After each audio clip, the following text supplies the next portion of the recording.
নিষিদ্ধ ঘোষিত সংগঠন আওয়ামী লীগ ও ছাত্রলীগ সমর্থকরা জয় বাংলা স্লোগান দিয়ে নাশকতার চেষ্টা করে। গোপন তথ্যের ভিত্তিতে ঘটনাস্থল থেকে পুলিশ তাদেরকে আটক করে। আটক ব্যক্তিদের বিরুদ্ধে সন্ত্রাস দমন আইনে নাশকতার মামলা দায়ের করেন মিরপুর মডেল থানা পুলিশ।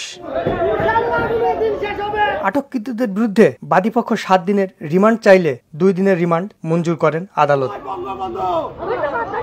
রিমান্ড শেষে কারাগারে পাঠানোর সময় ওহিদুল ইসলাম সুমন নামে এক আওয়ামী লীগের কর্মী থানার ভিতরে জয় বাংলা জয় বঙ্গবন্ধু স্লোগান দিতে পিজন ভ্যানে উঠতে থাকে। পরবর্তীতে গ্রেপ্তারকৃত সবাই স্লোগান দিতে থাকেন। Sohel Rana, the news, Dhaka.